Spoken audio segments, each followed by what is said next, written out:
Okay, excellent. Thanks again, everybody, for being here. The next part of the program is the rollout of a paper called AI in Agriculture, Opportunities, Challenges, and Recommendations that is being published by CAST. And CAST is the Council for Agricultural Science and Technology. So you're seeing a picture of Chris Boomsma here. That's obviously not me. I'm Alex Thomason. I'm here at Mississippi State University. Chris Boomsma is the Executive Vice President and CEO of CAST.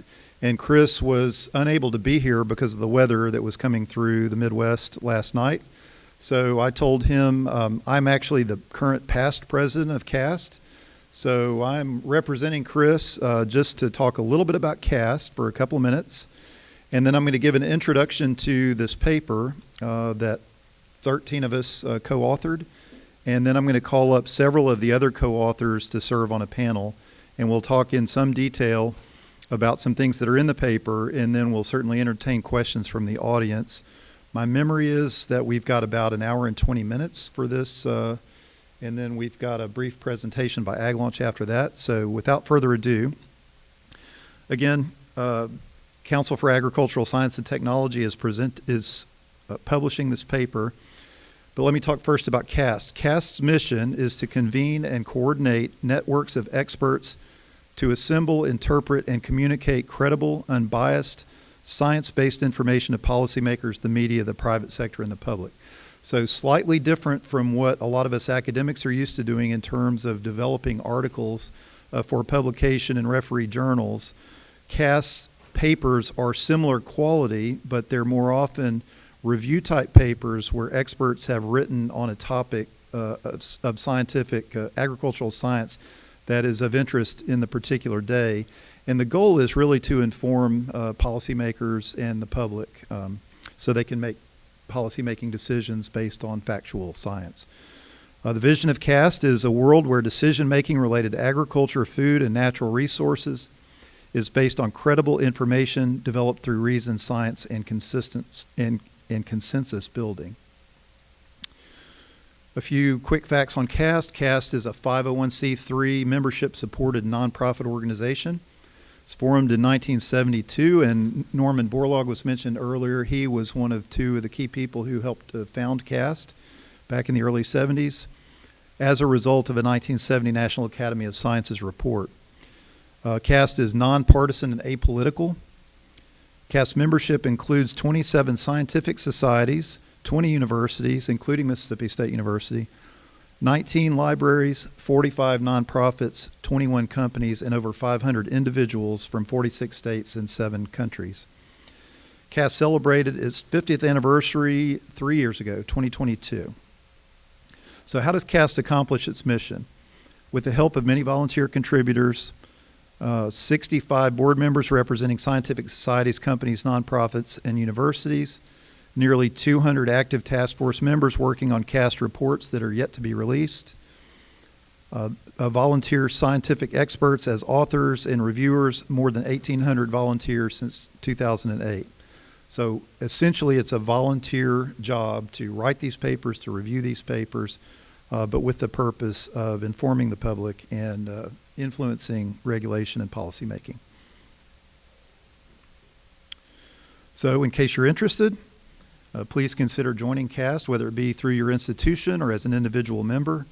I'll leave this up just for a moment. You can see the cast-science.org is where you can find CAST on the web. But there's a phone number, there's an email, there's also social media links for you to look at. Lots of good stuff. By the way, CAST's communications presence has been greatly enhanced in the last year or so with some new communications folks at the organization. And so this is actually what the landing page of this new paper looks like. So if you go to the website for this page, this is kind of what it looks like. You can download the paper there. It's AI in Agriculture, Opportunities, Challenges, and Recommendations. And so again, the title, and I just want to spend a few minutes talking about what's in the paper, and forgive me for a bit wordy slides, but we'll have some comments after this, but I just want to give you a quick introduction to it. So the paper is essentially in 5 seconds. 5 sections. It starts out with a section on Introduction to AI in Agriculture, and within that introduction is a description of AI and key points. And I pulled in a table from the paper that you can see on the right that essentially talks about some of the major advances in AI. It defines them, and several of them have acronyms that are used throughout the paper there. The second part of this is just a discussion of the integration of AI into agriculture and the fact that that lags the integration of AI into other industries. And the last part of the introduction really focuses on the importance of AI in addressing agricultural challenges. And these include food security, which has been mentioned a number of times today, but it also includes food safety, traceability, farm profitability, efficiency, environmental conservation, and the improvement of farm work. The second section is on AI use and development in agriculture. And there's a significant section on generative AI in agriculture, and the example given there is ExtensionBot, which if you were one of the ones who went through the workshops here at the conference this morning, then you saw a good presentation, workshop on ExtensionBot. We talk a good bit about other applications of AI in agriculture, many under the heading of machine learning. You can see there for livestock monitoring, for traceability and fraud detection, for the analysis of multi-omic data such as phenomic and proteomic data, yield prediction and weather prediction. And then we talk a bit about what's called discriminative AI, which is typically deep learning for image analysis, discriminating things like insects for identification, diseases, and discriminating fruit quality or maturity classification. Last, we talk a bit about pre-trained deep learning models for low data training and fast operation in autonomous systems. And for those of you who have been doing this kind of work, I'm sure you're familiar with YOLO, or the You Only Look Once algorithm. AlexNet and ResNet are examples as well. The third section focuses on challenges to developing AI for agriculture and efforts to mitigate them. And let me just talk about that for a second. So we do mention numerous challenges. We also try to talk in the part that's on efforts to mitigate them. We talk about things that are actually going on in the present day in this area. And then ultimately we lead into some recommendations at the end. But what are some challenges that are unique to agriculture? Well, data incompatibility. If you're used to dealing with on-farm data or supply chain data on the farm, the compatibility of the data is a challenge. There are efforts such as Ag Gateway to improve that situation, but it is still currently a challenge. There is a lack of AI model applicability from farm to farm or region to region. There is commonly a lack of connectivity in rural and remote farm areas. There are concerns about data privacy among farmers and stakeholders at large. There is resistance to change in the farming community, such as if I adopt this technology, how will it change all the other aspects of my farm operations? There is typically a lack of an AI-skilled workforce, and there are commonly high adoption costs for AI and other technologies in agriculture. And then there are some challenges that may not be quite as specific to agriculture that are more general across industries, such as the lack of domain knowledge, or concern about losing domain knowledge in the age of AI. I mean, imagine if you're growing up in the age of AI where most of what you do is working on a computer or an iPad and having AI do the work for you. And if that system doesn't work for whatever reason, how do you accomplish those tasks without knowing the details? Cybersecurity is a big issue, particularly as we go into the realm of autonomous systems. We have concerns about the needs of workers involving AI in agriculture, about the needs of consumers, and I think here particularly about issues like traceability. There are ethical considerations about how AI in agriculture is used.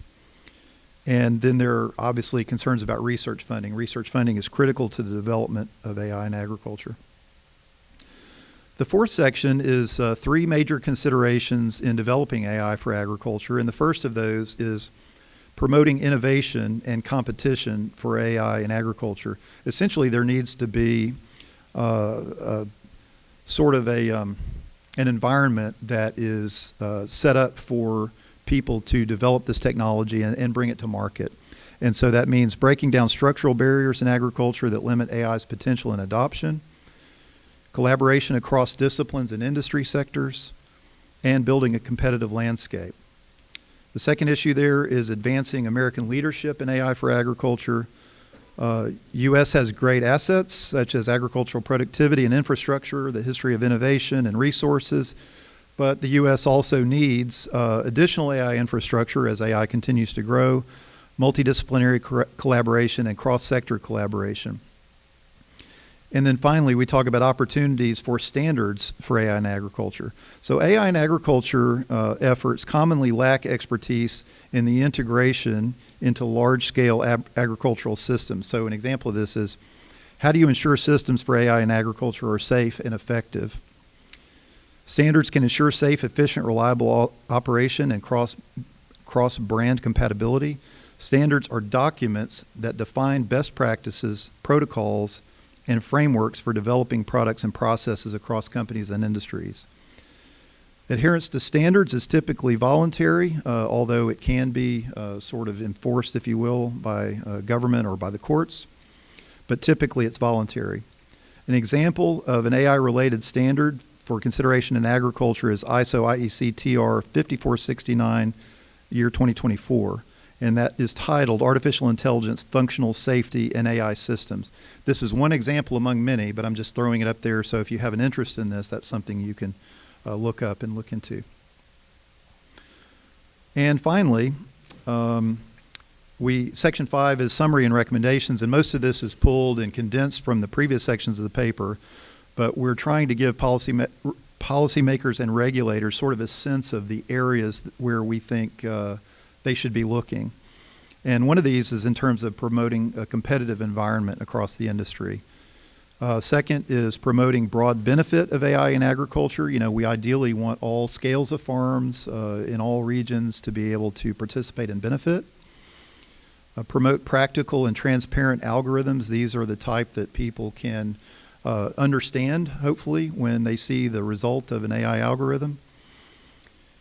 Promote education and training. Again, the workforce of the future in agriculture is going to need to be technically trained, particularly with respect to AI. Promote enabling funding, and this involves research funding. It also involves broadband connectivity, so people can move data from one place to the next. And public and private partnerships are important as well. We suggest the promotion of Ag Data Core Principles, which helps to deal with the data privacy issue. And then promoting cybersecurity, and this isn't specific necessarily to agriculture, but I think it's particularly important in agriculture because of the way that we're moving towards autonomous systems. And then finally, promoting standards across the industry. And with that, I am going to stop, and actually I'm not going to take questions. I'm going to bring a panel up here and ask them to take your questions. So if you gentlemen would join me, Mahendra Bhandari, Luis Tedeschi, Carlos Rodriguez Lopez, Ezekiel McReynolds, Thanos Gentimus, Andres Ferreira, and Robert Strong. So we're going to have a large panel who are co-authors on this paper. And guys, as you come up, I'm going to hand each side of the panel a mic so you can pass it back and forth on your side. And then I'm going to ask each of you to introduce yourselves, what you do a little bit, and if you would just go ahead and lead into maybe an aspect of the paper that you contributed to or something that you think is particularly important about AI in agriculture, and we'll do that just to kind of get things started, and then we'll start taking questions from the audience.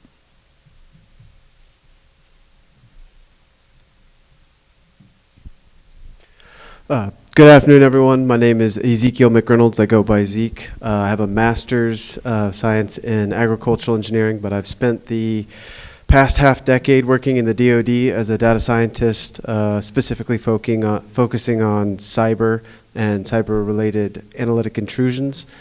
And Dr. Thomason, once upon a time when I was a student, had a very big stamp sticker that said, "How would Google farm?" Recently, I decided to flip that on its head and wrote a white paper on how would Google secure farming. I sent it off to him. He invited me to collaborate with these fine gentlemen.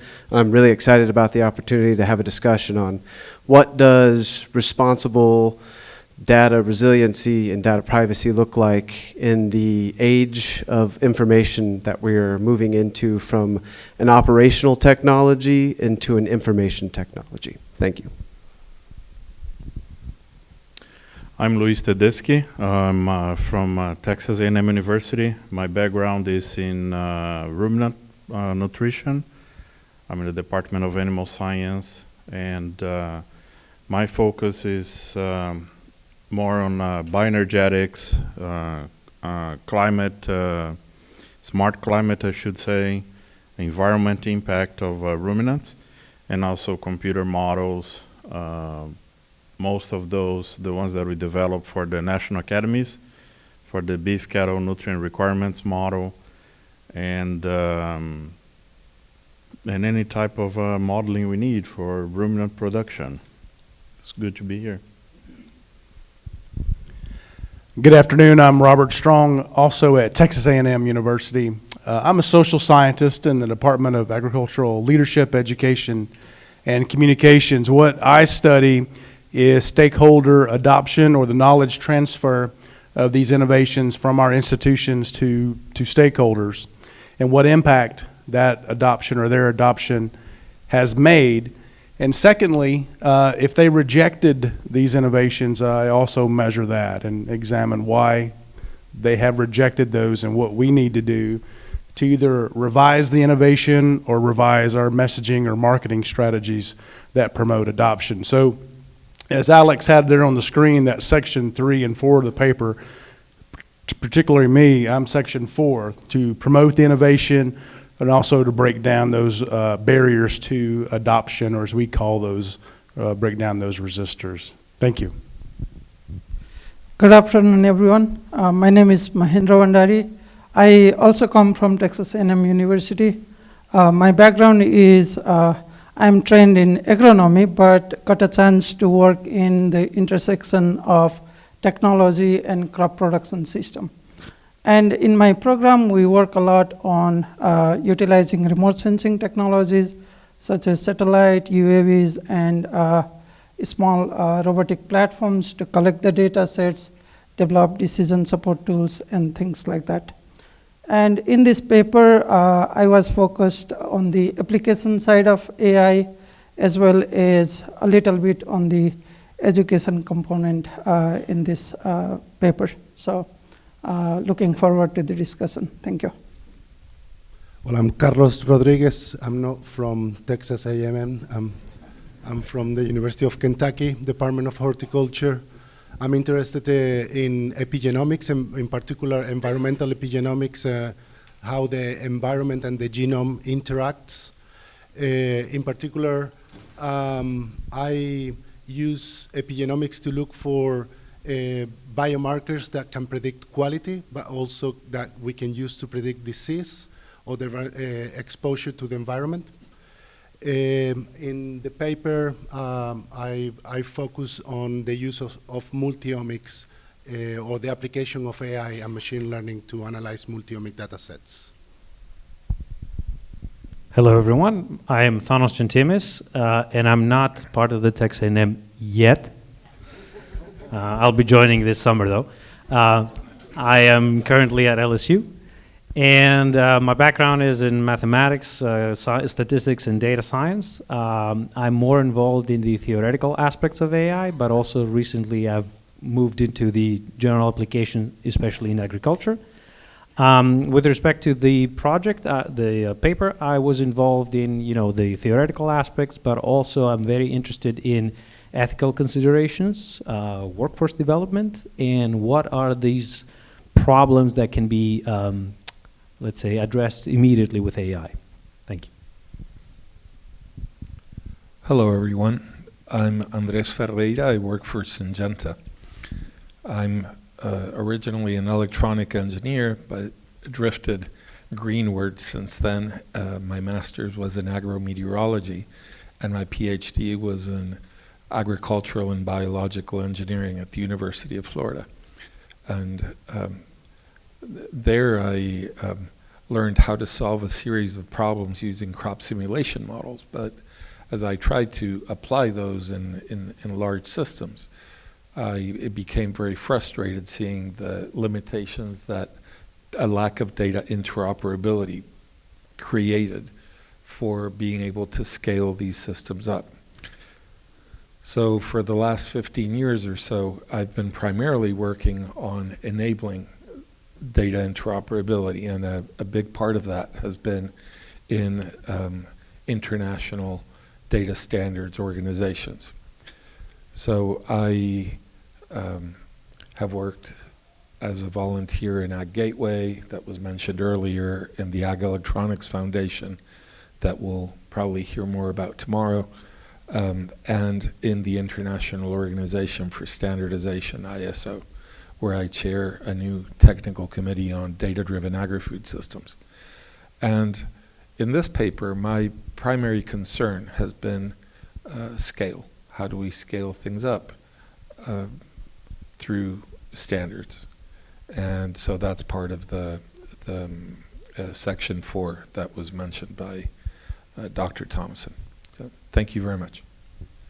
So I think the way that we'll do this now is if you will raise your hand if you have a question, and I will walk to you and give you the mic and let you ask questions of the panel. And you can direct your question to an individual, or you can just throw it out there and see who catches it. Either way, I think is fine. So what questions do we have from the audience?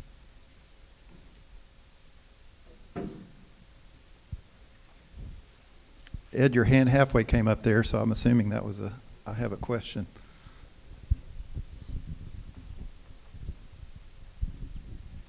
Yeah, I got to take advantage of all this expertise on stage. So this is to the group. I work for cotton farmers, and so we're always trying to figure out how can we make technology more useful for them. And I'd say the best example I've seen to date on AI is like the detect and spray systems. And John Deere is a sponsor, so we'll call out their See and Spray system. And so that's something that's, a farmer can adopt without just all they have to do is turn it on, right? So what do you see as the next big thing, like a detect and spray, that's going to really bring some of these AI tools to the farm, say in the next 5 to 10 years?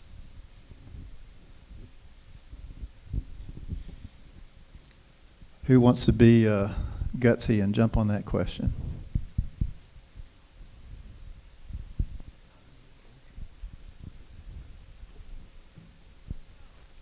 Looking at things from my perspective, I think that we're making a lot of progress on interoperability of IoT data, being able to feed that into some decision support tools, for example, in irrigation.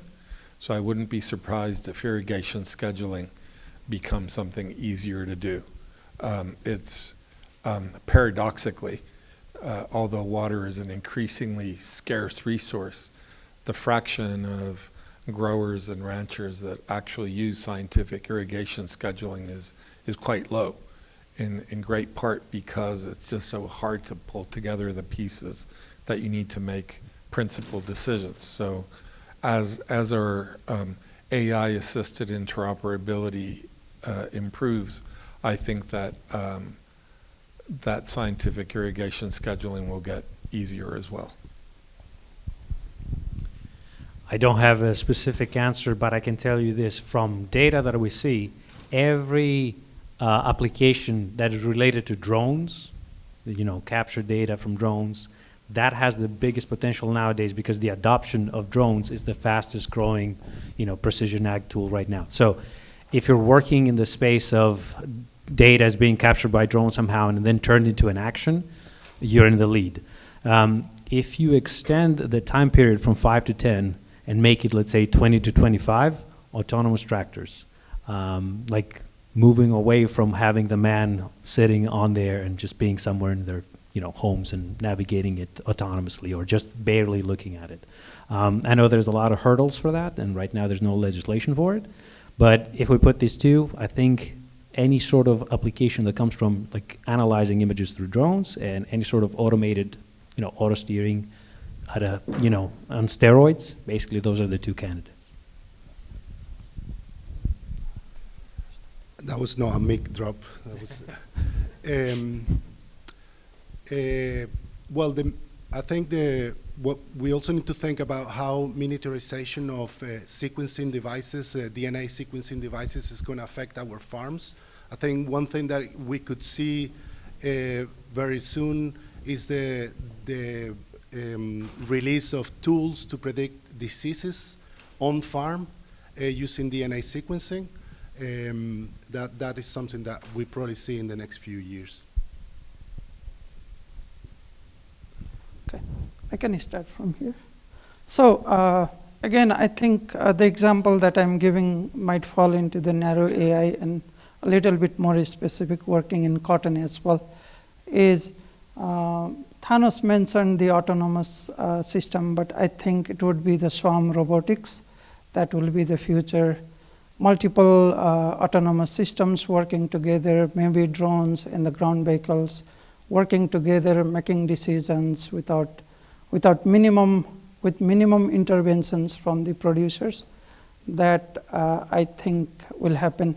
And another thing that I really see is that coming from, again, the crop monitoring and management area, is that a lot of devices and systems collect the data set. Like there is a satellite collecting data, there is a drone collecting data, and then there is a farm machinery collecting the data sets. So we need to somehow find a way that all of these data sets, no matter what, should converge into the right place and work together and give the synergy in monitoring and management systems. And the future would be more on the forecasting capabilities, not be reactive, but becoming how we can improve the proactive decision making, how we can forecast the long-term future with what is happening right now, so that the producers are more proactive in decision making and have better risk management strategies. So those are the three different aspects that I see going into the future as creating the synergy as much as possible. Well, I'm going to mention from the livestock perspective what we see, what we are seeing actually right now. I think the first one is AI could actually make it a lot easier to count animals, identify animals. When we're talking on a grazing situation, it's for us it's hard for us to understand. Well, counting is something so simple, but when you're talking about a large area, those animals are, you do have to locate those animals and count animals. So I think in association with drones would be something we have to do. And also disease detection in terms of animals, livestock. And disease detection not only for grazing animals, but also in feedlot type animals, and also any type of livestock in a closed environment, a confined type production of animals. Disease detection is very important, and that is actually going to help a lot in terms of whenever we talk about this antimicrobial resistance stuff, is really target specific animals that really need to be treated rather than treating the whole pen or treating the whole herd or something like that. I think it's also important in terms of the environment, really the detection of where those animals are located at when we're talking about in a grazing environment, and in association with the satellite imagery to actually detect where those animals are, what type of supplementation those animals might actually need, so have some sort of a strategic supplementation of these animals, so in association with satellite imagery. And to finalize all of this is, I think AI in general has a very important role when we talk about in terms of modeling, because we use a lot of what we call mechanistic models in nutrition at least, and some other areas in livestock production. I do believe that hybrid intelligent mechanistic models is what is really around the corner. And I do believe in the integration of smart or intelligent systems with the mechanistic systems. And I think that also takes into account some of what was discussed in terms of our concern about education and preparing the next generation and so forth. From my perspective, I'll give you a cybersecurity spin. It's not something that's innovative in the essence of, but I know most people, if you're working at a university, your cybersecurity people are very busy beavers building impediments to progress. That's what we're really good at. And that's because we see everything as a danger. We heard the extension say, hey, this AI thing, it's scary. We don't know what it looks like. What is it going to do? And your cybersecurity professionals are just going to slap it all down, lock it all out, and keep it out. I'm here because I want to have this conversation. I want to help. We heard each individual here talk about it from a perspective of data. What does that data look like? How can we keep that data your data? How can we keep that data secure? Ransomware is $1 billion industry, and food security and food agriculture is a critical infrastructure. So if we can start having that conversation with the extension groups, with the farmers, with the vendors about what the underpinnings of all of these innovations are going to have, we can help the adoption of those occur.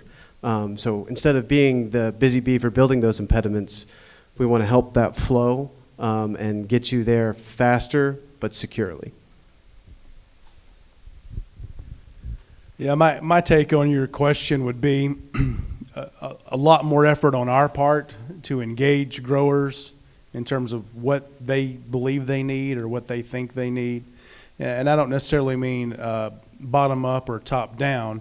I'm referring to more of an increased symbiosis or synergy between our institutions and stakeholders in these communities. And I think you can call this community engaged research. I know that's a hot topic in some parts of the world.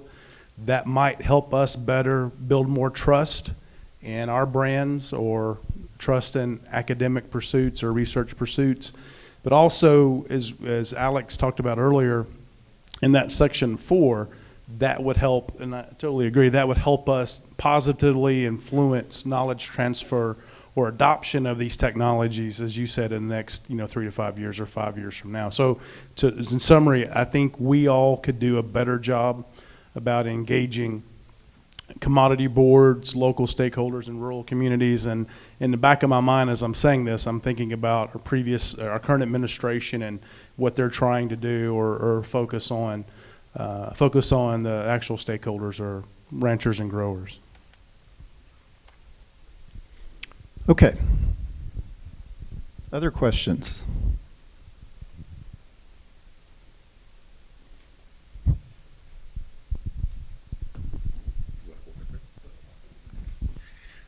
Thank you. Great team. I guess a very nice makeup of academia and industry. My question is, how can we develop the best ways to develop partnership between academia? What is the role of academia in developing AI applications, and how can we best link with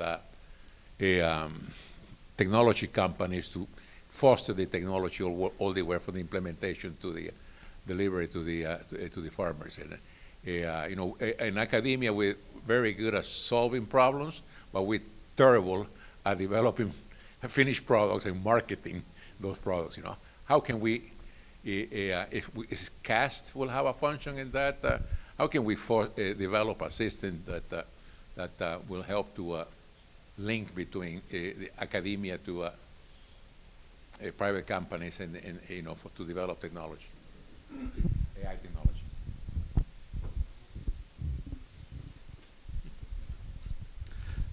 I'll start again with standards. If you have a standardized way of packaging data and payloads, data payloads and models that make them more reusable, right, then you're empowering people in academia to focus on the things that they know best, right, which is solving those problems without necessarily having to implement these big tech stacks, right, and all this secure deployment infrastructure, like our cybersecurity colleague was talking about, that is sometimes 80% of the total amount of effort, but it's outside of the things that academics are typically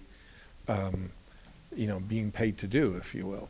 So I think that by setting a set of ground rules that allow us to increase interoperability and package that, package those models and those data in ways that make them easier to use, then that synergy is enabled and we can create more value together. Again, my answer is going to be a little bit, sideways. I think academia could spend a little bit more time in developing the workforce that would later on become part of the industry. And we have some, good opportunities to work with the farmers, because the farmers want to share the data easily with a university. They're a little bit more reluctant to do that with companies. So I don't think we should try to compete or fully integrate with companies, but we could basically play to our strengths, which is to develop the next generation of researchers that can then go to industry and create their own stuff. And that will be best achieved if we partner with the industries to figure out the good questions and the good qualities we want our students to have. And that is actually one of the problems that we have identified. Workforce development is a big thing, and we will need to spend the next couple of years to train people that understand both agronomy and AI. So I want to see a little bit more action on that part. To tell you the truth, I don't see like an immediate collaboration happening without some of these barriers being dropped. And it's a challenge for sure. I don't know if that answers your question, but that's my take. I think my comment is in line what Thanos was talking about. I think is education. I think academia needs to focus in education, teaching, in the sense that we need to keep training our students on the basics and the fundamentals. And this is a concern that I've seen before, that if it makes it too easy on AI for all of the students may not actually learn the basics, and we're going to lose that information about the basics. So I think we need to keep reinforcing the basics so they know all of the disciplines, everything that we've been taught before, and we add the AI as a tool for them to actually use and increase the outreach of that knowledge. But we do need to have concrete students that do understand the underlying mechanisms behind agriculture production in general. I think also that if we want to interact with industry, I think we need to think that not everything that we can do is needed outside. So go out, study the market, see if there is a need for your solution in the market, or even if the market is ready for your solution, because sometimes it's too early. I tend to agree with what's been shared about education or knowledge extension, or formal and non-formal education. One thing that really concerns me, or I have a growing concern about the general public's increased distrust of science, and how we all can help improve that. And so what I think a lot about is we as land-grant institutions have a competitive advantage over a lot of organizations in that we have research and extension centers. Besides our campuses, or home campuses, we have RECs in all of our states. And collectively, I think we can do a better job, one, in answering your question, of working with the main campus and the RECs about educating that regional area, whether they be youth or adults. In Texas, we're really fortunate in that we have 1,200 people a day move into the state of Texas. Every day, 1,200 people move to the state. It's been recently reported. And so as that number gets larger, there means more people probably will not know about the science and education or programs that we are developing. So I think the ground is fertile for us to be able to not just limit or reduce the distrust in science, but at the same time maximize the brand that we all represent for our collective institutions. And so, I would never suggest that this will be easy. However, I would suggest that the time is heightened now for us to be more accountable to the public's funds, what we're using those for, and our ability to express or document our public value, I think is higher now than it's ever been in my career. A research and extension center. Yeah, sure. I can add a little bit on that one. And personal experience is we develop crop management decision support tools. Let's take an example. We utilize the satellite, but there is no way possible that I will be able to serve all the cotton producers to utilize that technology. And I think there has to be communication or transfer of technology that the company can take whatever we develop. We are really good in doing research, there is no doubt, but I don't think we have the capacity to reach each individual producers and make sure that technology is adopted. So I think the transfer of technology in such a way, whatever we develop could be easily transferred to the producer, is something we can do. And another thing that I have been thinking is the open science. Let's say we develop an algorithm, AI algorithm, and can we make it public so that a company anywhere in the world can make the use of that algorithm and serve the producers. So sharing the data set, sharing those algorithms that we develop and training those models, I think that is, in addition to whatever have been discussed, is something to collaborate as well. I do want to add a practical advice, especially for younger professionals and students. I know that we are asked to do bibliography review and we start looking at a bunch of papers that are published and peer-reviewed. There is value in looking at announcements from companies. There is value in looking at Substacks from companies that are in the field. So start adding that into your bibliography review. Making sure that what you're developing is also something that could be potentially useful.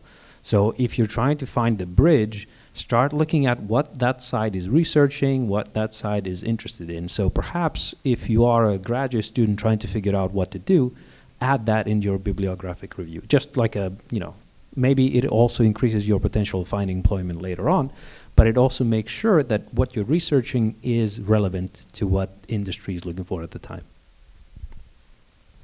Okay, I think I have a question here. Yeah, thank you. I have a question now, two questions, but maybe one. The first one is on about the cost of implementing AI for a farm-based kind of. How do you see it for now, and how do you see it in the future? Do you think that cost is going to increase or decrease from now? For me, I work on design of tools for based AI, but if I try to think how many tools a farmer needs when he has a kind of a big farm, and how much is per tool, then I start thinking is it something that can make profit to a farmer, even if maybe that thing is very useful. So I'm trying to think how do you see the implementation cost for AI for now? But the second question is, for now we see, AI is very helpful, but in some areas people are trying to think it's going to take a lot of employment from many people. Instead of needing 10 people, you may need maybe only 2. How do you see it in an agricultural perspective from now in the future? Thank you. Let me start with the first question. I think there's 2 parts to that cost that I'm especially interested in. One is that in a way, growers see like a long line of people outside their door trying to take their attention, right? So it's not even just about the money, it's about the time. I often joke that the 7 most commonly used words in agriculture are like, just to sanitize it a little bit, I don't have time for that stuff, right? And because they're so busy, right? And so linking back to the previous question, one of the advantages of academia and industry working together is that when you layer additional functionality, when you bundle tools to solve incremental problems, like say scouting for a certain pest or predicting a disease and so forth, on top of say a farm management information system that the farmer is already using, right, then the probability that that will be adopted is likely to be much higher than if you're asking the farmer to add yet another tool to their toolbox, right? So I think there's an opportunity associated with that, cognitive cost, right? Another thing that I think is very important is the long-term cost of energy here, right? Because right now, there's a lot of excitement about AI that is essentially being subsidized by VC money, right? But the day will come when somebody's got to pay the power bill, right? And a lot of these applications are extremely energy intensive, right? And so when you have people taking these queries for granted that take a lot of energy and therefore have a cost associated with them, and then you say, who's going to pay for this, right?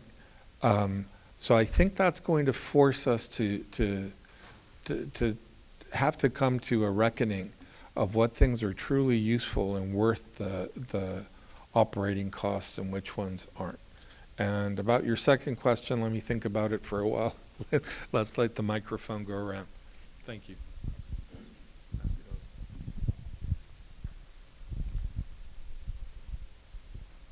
I mean, this is not going to answer directly your question, but you can also see not only what is the cost of implementing AI, but also how AI can be used to reduce costs.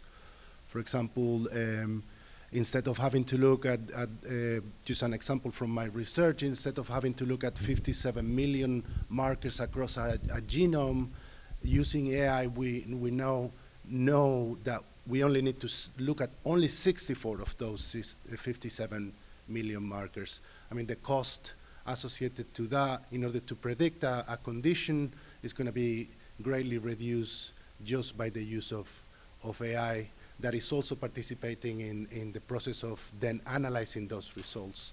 So it's not only how much it's going to cost, but how can we reduce the costs?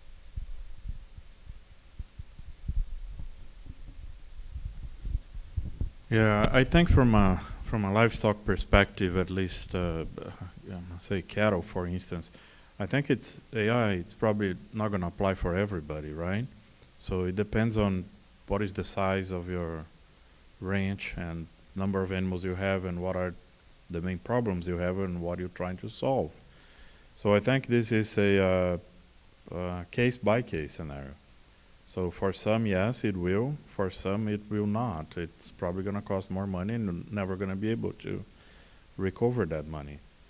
So, but like what I said before, the examples that we see right now, like disease detection and treating animals before they die.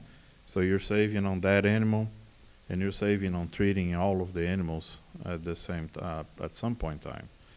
So that will save for you, but it depends on how many animals you have. And that's what I say. It depends on what is the size of your business, and for livestock, it's probably not going to be for everybody, unless you have some sort of a co-op, that you have a co-op working with a group of many ranchers, and then that might be more efficient and more beneficial and more cost effective if you have that sort of activity or strategy.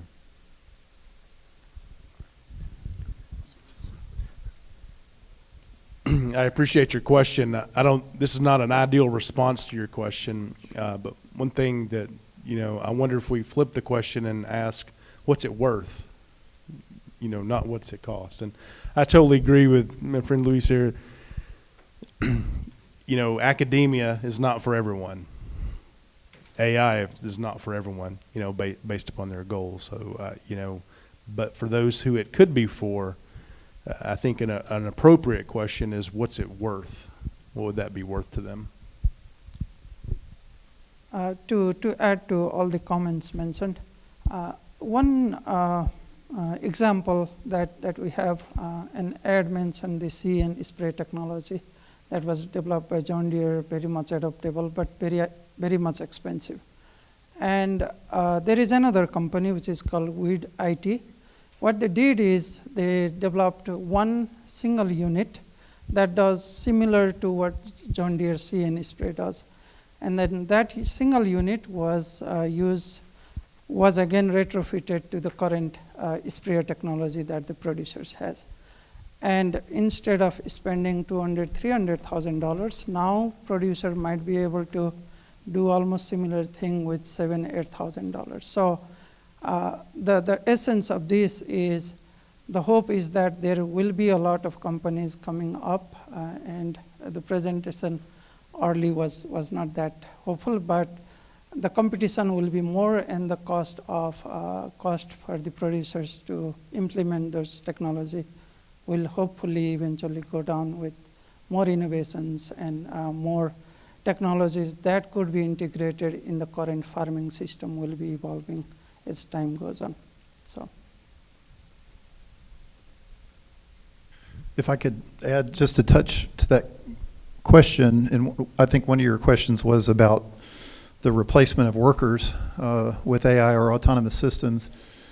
And I think this answer is somewhat regional. It depends on where you are. But I know here in the United States that we largely have a farm labor problem that's driving the move towards autonomous systems.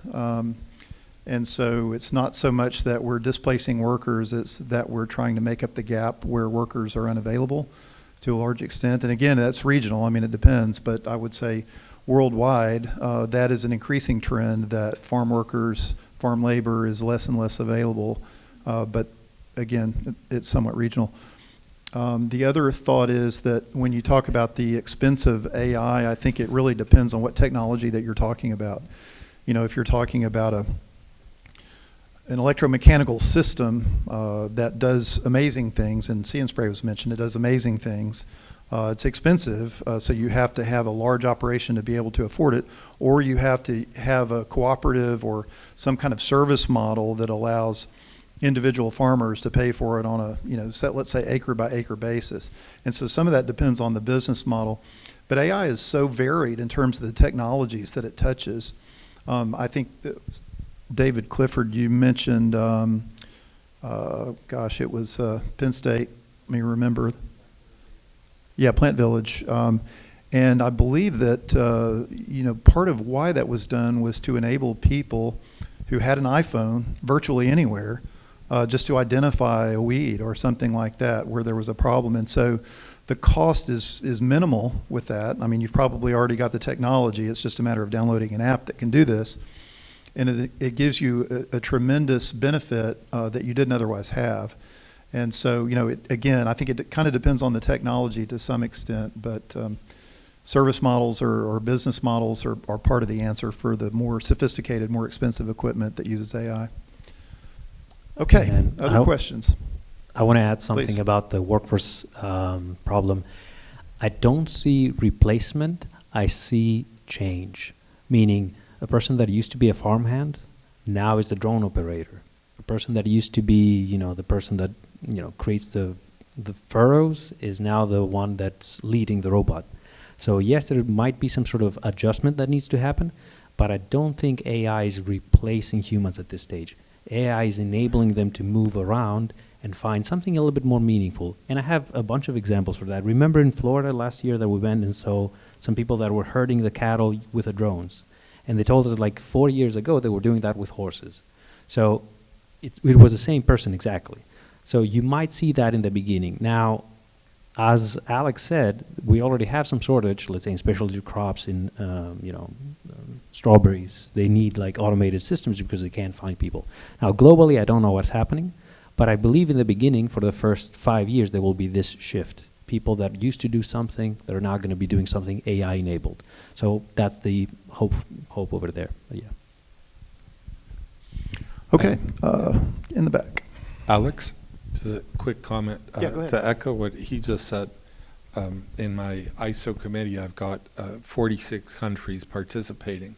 And the idea that working in agri-food systems isn't an aspirational career choice in general is common to pretty much everyone, right? So what Alex was saying is that there tends to be a lack of available labor in agriculture, and a net migration away from agricultural areas worldwide, right? So hopefully an emergent property of what's happening here is a bit of a reversal there, as people say, wow, there's some really interesting problems to solve here and some really interesting tools to solve them with, and that maybe sticking around my village and trying to share this stuff with my people is actually, better than being a TikTok influencer. I don't know. I want to hold out some hope for that. So as an educator, like what I feel is like, if you want to have a better adoption of any new technologies, I think it's important for us to train the next generation farmers, right, about these technologies. So what is your suggestion to people like us who actually are involved in teaching those next generation farmers, because these are the ones who will be adopting and who will enhance the adoption of these technologies? Any suggestion on that? I can take that. So this digital and precision ag, if that's our goal, this is not an old person's game. This is a new, the new faculty, the new students, the new graduate students are the ones that need to jump in. So we need to start from the undergraduate level. 20 years ago or 30 years ago, statistics was something that was introduced and changed the world of science. AI is the thing now. So if your unit is creating, let's say, new curricula, if they're trying to figure out new, certificates or concentrations, it does help if you add somehow introductions, even from the undergraduate level first few years, appreciation of AI. Start teaching that at the fundamental level, and then integrate that into classes that already run. So you're doing, let's say, some sort of biology class, all right? Add in a Python code, all right? So start them easily, get them familiarized with these techniques, and then ultimately offer at the higher level, let's say fourth year or something like that, offer a digital and precision ag class taught by a person that is somewhere in the intersection. That's why I said you need a younger faculty, somebody that has spent a little bit of time with agronomy, but also knows the new techniques. But it will need to start early on with some sort of this is not like this, for example, Python or AI is not something magical that nobody can, can touch. Just like, you show students what Excel is, spend an extra moment to show them what Python is, all right? And then, of course, at the graduate level, you can have full-blown courses and, whole system that lead you that. Now, personally, if you are teaching a class and you've already have, let's say, some sort of lab component to it, if that lab component used, simple Excel techniques, start adding a little bit more. And then introduce the students to that idea and offer at whatever level some sort of AI classes. So I think that's the best way to do it. And don't wait until they are PhD fourth level, they're graduating tomorrow. Start very early. I tend to agree with Thanos. I think we go back to the future and, again, leverage our competitive advantage, our 4-H programs, our connection to FFA. And we can even talk about stimulating those relationships even deeper with the scouts or boys and girls clubs. And so in any of those, you know, the 4-H model and FFA model have been around a long time of creating these project-based programs, right? And then there's award structure and there's recognition, and it gets youth excited and opens up a new door. And you know, 4-H has done really well in the last 20 years with robotics specific clubs in certain regions around the U.S. So I totally agree with Thanos. I think the onus is on us to create those opportunities or work with those faculty or extension specialists or extension agents or agricultural science teachers, and sharing this technology with them and helping them to the best of our ability create these curricular opportunities for those youth at that young age. And you know, the downstream result of that would be we open up an opportunity to matriculate those youth to our programs on campus as well. And so anyway, I think, again, I guess I keep saying this too much. We have a competitive advantage, you know, over most groups where we have a conduit or pipeline to those groups already. I wanted to add to that. I mean, I'm not on the panel, so it's bad for me out of form, I guess. But I'm Nathan with FarmNG. We do that Farm Robotics Challenge. A number of you, including Professor Mutu, have participated in that and won some of it. We believe strongly that you guys have that advantage of bringing those young people back to the farm, and so we've sold our platform to a number of universities and asked them to take the platform, build a cross-functional team of students, take the platform out to the farm, find a farmer and solve any problem, and bring it back. And we've had renowned researchers from Google and Amazon and NVIDIA and some of the universities here be judges to say, did that problem solve something for the farmers? And then we've given out prize money. I don't know how much is total that A&M won, but we'll say it was enough. And then we've also taken those players and brought them to the Future of Robotics and Agriculture Conference in Woodland, California. So, I mean, the exciting part about that program for all of us was that we've taken this cross-functional group of students that typically came from farms or been around agriculture and asked them to go back and ask somebody from agriculture what the problems are and apply that AI, that robotics that they're doing.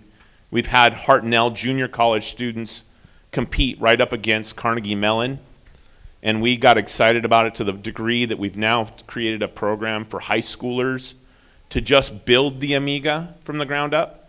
So they build it and they get introduced to that CAN bus, to that AI platform, to the Python coding that they would use competitively at the next level. So that's my add to your comments. I'm sorry to jump into your panel, but thank you. Sure. One more, it is an example that we are doing right now. We do have one project funded by USDA on training undergraduate students for research, extension, and education. And this project is a theme towards the intersection of engineering, data science, and agriculture. And what we do is every year we select 8 students, and 2 from crop science, general agriculture background, 2 from engineering, 2 from computer science. And then the idea that we thought was that this program is going to help them communicate between disciplines, how to reach out to right people, how to discuss about ideas, how computer science students can help agriculture students and things like that. So, and we give them a project with a problem that they all have to work together and find a solution. And this program helped them to understand, for example, computer science students understood, oh, there is a career in agriculture engineering, for example, and how better they can communicate with agriculture students. And same for agriculture students as well. So program like these that they can train the transdisciplinary interaction, communication, and understanding their language would be really beneficial, I think, rather than as an agronomist, I will never be able to be an expert as a data science. It's going to be challenging for me. But as an agronomist, if I can communicate with a computer science researcher very effectively, that we can both know what we are trying to do is something that I really enjoy. So my personal and the project experience is that. One of the things that Dr. Thompson touched on was that the agricultural and natural resources industries are perhaps a bit behind other sectors in adoption of AI technologies. And certainly there have been some really high-level successes, and then there's also been some high-level busts at that same time. So what I'm wondering is, what are some key takeaways from other sectors in AI adoption in those industries that agriculture researchers can integrate into their work in terms of both an academic and an industry perspective?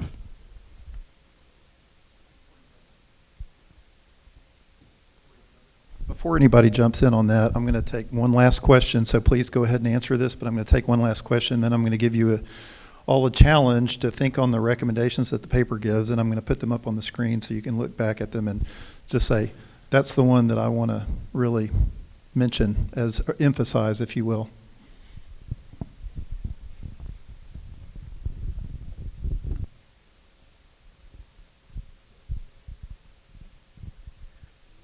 Did anybody want to address Dakota's question? I have a quick idea from health informatics. I saw a big big improvement in the use of AI when standardization came into place. So that doesn't exist in agriculture nowadays. We heard that this is something that we're trying now. And this is a big issue with applications of AI in ag. So once that is taken care of, I believe we're going to see a boom in the applications of AI in ag. I think one of the things that I think we are a little bit behind on compared to other industry is the data standardization and making the availability of standardized data, not just the data set, right? We tell agriculture generates a lot of data set, and now the question comes, how much of that data is really useful to train the models that, like for example, Facebook started collecting data and standardizing for a very, very long time, and they are coming up with a very, very highly robust algorithms. So I think that has to really happen in our case. I think it's something. It might be not that bad that we are a little bit behind, and I don't know what behind means. Might be more cautious. I don't know. And another point for that is this: at least in animal science, we may not have the amount of data that we need. I'm not really sure that we have the data to actually train all of these AI models. And if we use all the data that we have to train the models, then we don't have any other data to validate the models. So it might be just the way it is. I mean, some areas in animal science may have the data, but the majority does not. They don't have the data. So I see that as I don't know. It could be something good. We're just waiting, and then I'm waiting for newer technologies to help us to collect more data, like sensors. Let's say, for instance, once we have more sensors and we narrow down on those that we can use to collect the data that we need, then I think we'll be able to collect the data. Yeah, I just had one quick question, kind of relating to the educational aspect of it. We've talked about a lot of applications for artificial intelligence, ranging from like image classification to identifying sick animals to like identifying and spraying weeds, and I think that is very an interdisciplinary type of approach that we're talking about here. So when we start thinking about the importance of teaching the next generation about how to use artificial intelligence and what that means, like what are the essential core principles that you need to build a class around to make sure that they understand? Because we've had a small thing that has become really big, and then in order to teach it, we must make it small and communicable again. And so you have to distill it down to what's critical and important. So what's important for undergraduates, graduate students to learn so that they can identify those principles and take it back to their discipline and forward into their careers. Like, what are those things that they need to learn? Like, obviously coding is important, but as we've discussed, ChatGPT can code really well. So then it becomes essentially about the thought processes. And so what are those thought processes that a student needs to have when they start thinking about using this artificial intelligence in the future to answer their problems and problem solve? Thinking about your question in the context of the previous one, I was thinking that I've led some AI projects in Syngenta, and they've been successful because we didn't divorce the AI from fundamental engineering principles, right? And we were thinking about how to reduce the size of the problem by leveraging the context, which might be, say, using a phone, but not expecting your model to figure out all the geometry of what you're seeing, but say leveraging the accelerometer on the phone to let you know more about the context, right? So just projecting that to your question, I think a good answer is let's leverage the superpower of, for example, engineering schools, right, to be able to teach AI in the context of fundamental engineering principles, right, and a systems approach to dealing with the phenomena that you're observing, right? Couple that with talking with growers about what their real problems are, and teaching the students to do that and to communicate, and you're in a perfect situation. So I've been teaching a class called Digital and Precision Ag for the past, 6 years. And the first thing that I tell my students is I'm not going to make you data scientists. I'm going to teach you enough to be dangerous, basically know enough to communicate with data scientists, which was something that was discussed earlier on. So the idea is to demystify all of these techniques. So that's the first tool. The second one is to give them like a formal way of thinking like a data scientist, and then link back the research questions that they have to the specific tools. So showcasing a bunch of examples, although it seems simplistic, seems to work. And in my class, for example, I show them like 15 different things. I go wide but shallow. And that seems to work. But then also give them the tools to go deep if they want to. A lot of the students in my class end up taking computer science classes right afterwards.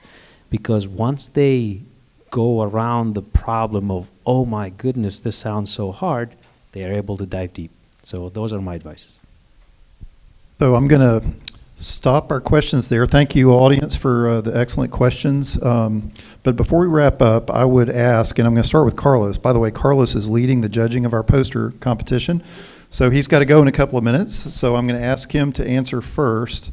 And just, if you don't mind, just look at one of the recommendations that we have here and say something about that particular recommendation. And then if anybody else has comments along those lines, we'll do that. By the way, and don't leave when the panel is over, because we do have one last presentation by Aglaunch that should be about on time. So hang in there. So I would like to emphasize promote standards.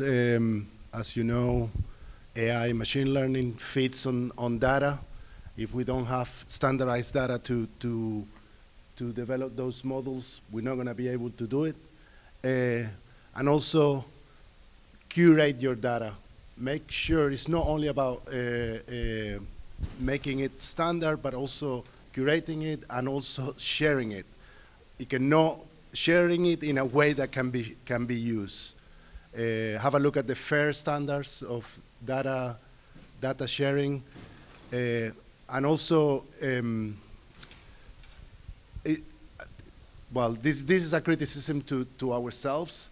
You cannot imagine how many papers are out there that say, oh, data is available in this repository, and it's not there. So please take that last step to share your data and curate it. Also, with going through using freely available data, we can also realize how much data is out there that is wrong, either wrongly labeled, and this is a problem of curating. So just keep that in mind. I can be brief on my part here, or what I think. This promote education and training. I tend to believe that AI will be the thing that will allow those of us that work at land grants to really maximize what we bring, not just to enhance science, but also ensure that science is actually impacting people. And so I just think in my mind of a feedback loop between research, teaching, and extension, and vice versa, that we'll be able to provide an AI. And the good parts of AI are the quality data, and the not so quality data or recommendations based upon AI technology. So I'm very optimistic about that. I'm going to echo what Carlos said earlier about promoting standards. That would be the one I go with. Seeking to make your data findable, accessible, interoperable, and reusable through the use of data and metadata standards. That at the end of the day, especially now in these uncertain times of apparently decreasing investment in research, that makes your data go further, right? If you make it more reusable. I would choose the promote practical and transparent algorithms. The advice that I give to all my students is maintain a good GitLab account and push up everything up there. And make sure that you understand what the model does. If you're a researcher in the area, yes, you can start using YOLO V8, but at some point you need to figure out what CNNs do. And so make sure that you explain that to yourselves, make sure that you explain that to everybody else. That's how knowledge moves to the next level and becomes from a little project to a general tool. So being very early in the career, I would say promote funding for research, because it needs a lot of money to collect the data sets to develop anything for AI. So research funding is really important. And also whatever we develop, whatever models we train, I think the connectivity is going to be a challenge in the future to deploy all these autonomous systems and things like that. So I would say the funding part is the important one for me. I'll go back to what I mentioned before. I think it's we have to ensure that the students know their basics, the fundamental knowledge of the science, and I think AI will become another tool. They will learn how to use it, just like was mentioned before. Stats was in the past, modeling computer was in the past. They will learn it, but we have to make sure, we have to ensure that our students know the underlying mechanism behind the biology. And as the cybersecurity guy, I'm going to go with the promote cybersecurity because of a very simple thing that I'm seeing as we move further into these emerging technologies. With connectivity and all that comes with it to the internet comes a vulnerability that we need to recognize, and we need to have a discussion on that. We know what it looks like when we walk down a dangerous alley. We don't know what it looks like when we're on a malicious web page. We don't have that function that's inherent in us. So if we can start having these conversations at a much younger level, in the information age where all of us are connected to the internet, we're talking about utilizing data in each of these pieces. What does that look like in a secure form, and can you detect it? That is something that I think needs to just be more a part of our daily conversations. So that's what I would say. Great, thanks, gentlemen. Excellent panel, so let's please give them a hand. And thank you. That'll wrap up our panel, and Margaret Oldham is going to come, so please don't run just yet, and talk about Aglaunch. And before I let Margaret take my HDMI cable real quick, I'm going to pull up something else just for a moment.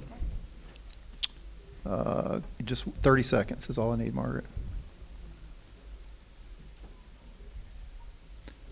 So earlier when I was starting us off, I mentioned this slide here. And Victor, you are here now?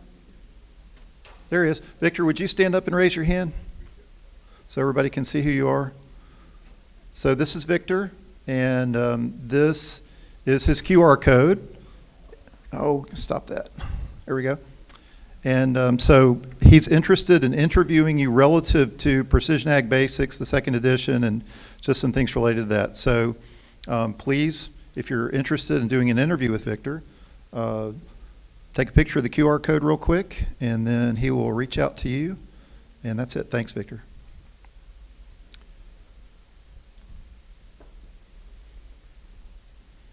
Okay, time's up. All right, here you go, Margaret.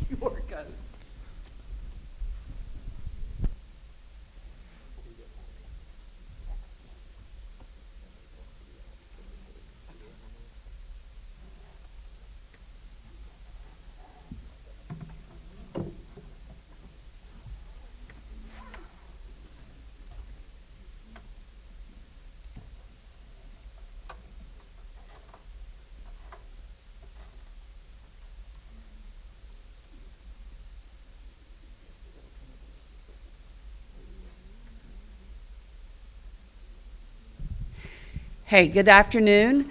I'm an alumni from here, Mississippi State, and I'm really excited to be back here to share a little bit about Aglaunch and our approach to innovation. And I'm really excited because I think what I'm going to share with you really builds on things that we've been hearing about and talking about. We at Aglaunch are building a farmer-centric, open innovation model to change agriculture. And people like you are really critical to what we're doing, and so I hope that you'll find something that will excite you as I share more about it. Aglaunch is an innovation engine that is built around a national network of forward-thinking farmers. We're advancing agricultural technology through farm trials, knowledge, market access, data, and investment.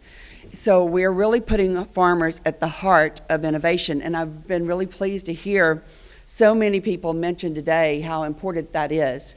I want to share 4 big picture factors today that we are considering at Aglaunch in terms of what is driving innovation and how we approach that with our farmer-driven model.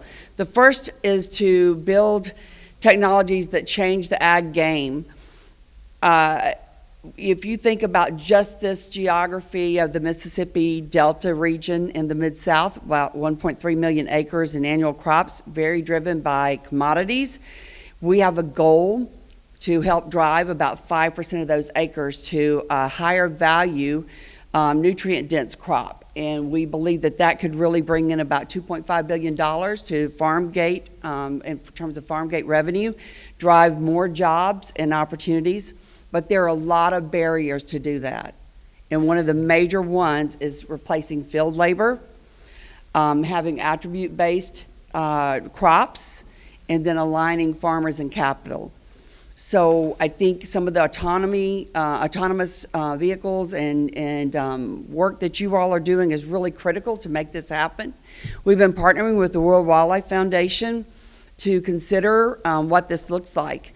They've identified about 4 crops that could really change the landscape of the Mid-South and drive much greater value. So blueberries, tomatoes are just a couple, sweet potatoes, another one. So we do believe that ag is changing and that not only will these special attribute crops be important, but we also believe data will be important, which is also something you all have been talking about.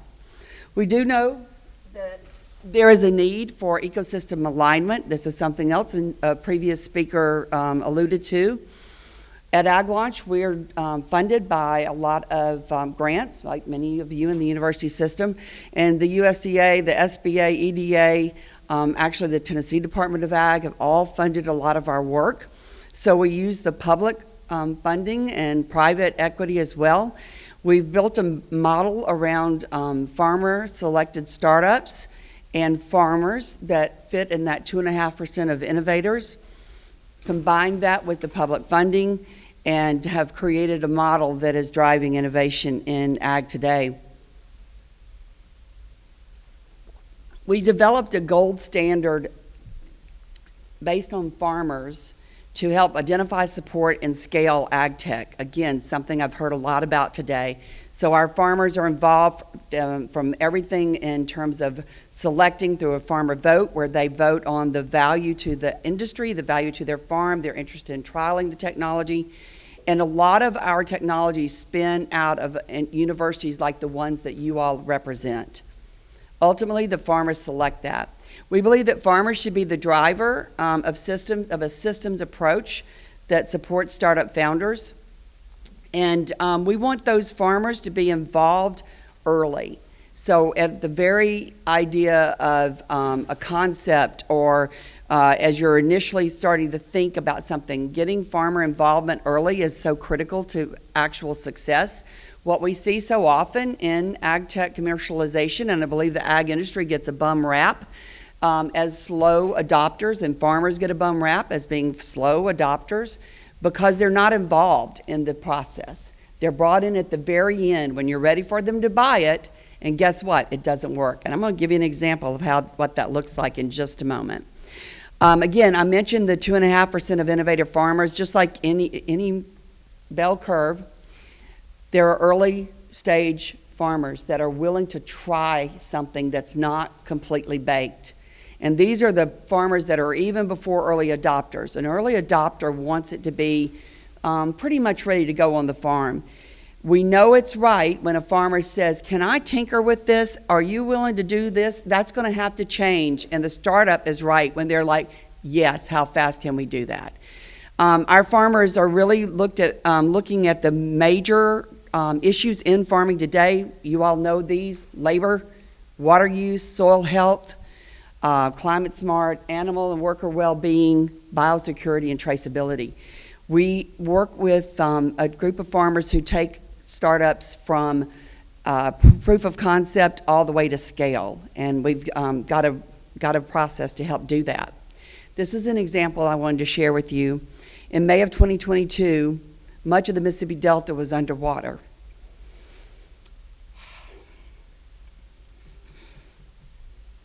Sorry, that just brings a little emotion to me because I had so many farmers really impacted by the flooding. Many of them have these 32-row planters. Well, we were trialing the small unit to the right that you see, I think it's right on your screen, yes. And it was a major difference, right? Now, what would that look like to have those small 4-row planters running versus, I think it's 32 rows. You need about 8 of them, right? But what if one of those broke down? You could keep planting. But in a 32-row planter, if you have a breakdown, you've got to change that. You're stalled. You can't continue. So we started trialing the Salem 24/7. This is out of Iowa State, a group of professors and researchers who wanted to solve some of the issues around soil compaction. And so they created the model on the left. It had tracks. It was battery run, and they, we brought it down to the south. When I called Dave Krogh, who's the founder, said, "Come on down to Tennessee. Let's trial this out." He said, "You know what? We're working with farmers in Iowa." I said, "That's fine if you don't ever want to run it in triple-digit heat and over a hill or two, or you've got to take your technology out of your backyard to get it really at scale." And so as a result, I'm really happy to say that on the right are some of the improvements. This is his latest version. And you'll see that tires replace the tracks because guess what?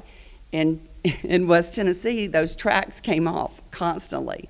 The batteries burned up in triple-digit heat. I know many of you have dealt with batteries, right? So that's one of the major limitations in what we're doing. But I'm really proud to say that what we saw in the fall in 2024 had dramatically changed from what we saw in May of 2022. And that's what farmer engagement and farmer involvement can really do and help with. So the number 4 thing that I want to share with you is that we believe farmers working together, sharing knowledge, data, and farm trials for equity is a key to our model and a key to the future of ag.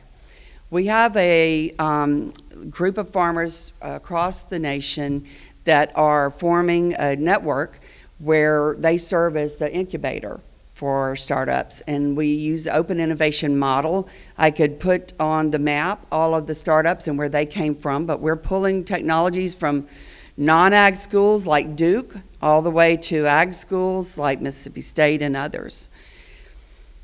Today, the Aglaunch Farmers LLC, those farmers that are a member of that, have a stake in about 40 companies. And to put that into perspective, that means that as a startup, farmers own a piece of that company, which tells venture capitalists and other investors that farmers believe in what you're doing. They've been selected through our due diligence and our process, and farmers continue to mentor those startups. They continue to work with them to proof and scale their technology. It looks kind of like this. EarthSense is a startup out of Chicago, or pardon me, not Chicago, but out of University of Illinois in Champaign-Urbana. And this is from a few years ago, worked with Scott Fullen, a Mississippi State grad, who's a cotton farmer in West Tennessee. The farmer provides the knowledge, the data, the land. The company provides the tech and the support, and they work together to run trials. And we have cost share funding that can offset the cost of trials in many states, and with that, then we can accelerate innovation on the farm. We've created the Farmer Innovation Network as a way for farmers to get involved if they want to learn more about our process and about getting involved both from an investment perspective or from a sweat equity perspective. We're also raising a fund. I heard a lot today about how do you fund startup work today. My partners and I are raising a fund that is an ARBIC fund. It's approved by USDA. We're working with Farm Credit System, and we're expecting to have about $50 million in this fund, hopefully by the end of this year. We'll be funding early pre-seed and seed stage ag tech startups. And we'll be using our active farmer network and our world-class accelerator to do that. If you want to learn more, we were on a Future of Ag podcast with Tim Hamrick. You can listen into that and hear us talk about that fund and what it will mean to ag. Follow us on social media at the Aglaunch. We're on LinkedIn, X, Facebook, and Instagram. I try to post some personal insights on LinkedIn. You can follow me personally as well. If you've got questions, please reach out to me. I do have a booth, but I'm not going to stand at that booth the whole time. So I do have a flyer there that talks about Aglaunch 365. I've got an original grain weevil. I thought I saw somebody ooh and ah over that first picture I had of the grain weevil and the robot. It's an example of someone who used to play with Legos and decided they would help save farmers. And I think that's such a cool story. So I've got an original one out there. I'm going to work to get my videos up so you can see it working today, but you can always check out the Grain Weevil at their website and see more. Thank you. I'm excited to be here and learn from all of you.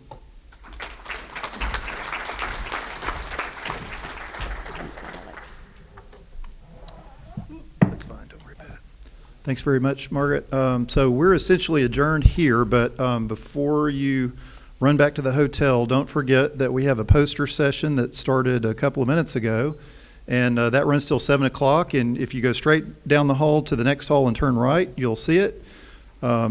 Posters, we've got heavy hors d'oeuvres, we've got cash bar. We provided you a drink ticket for one drink for this evening, so please go enjoy. And we'll see you 7:30 a.m. tomorrow, breakfast, and 8:30 the program formally starts. See you in the morning.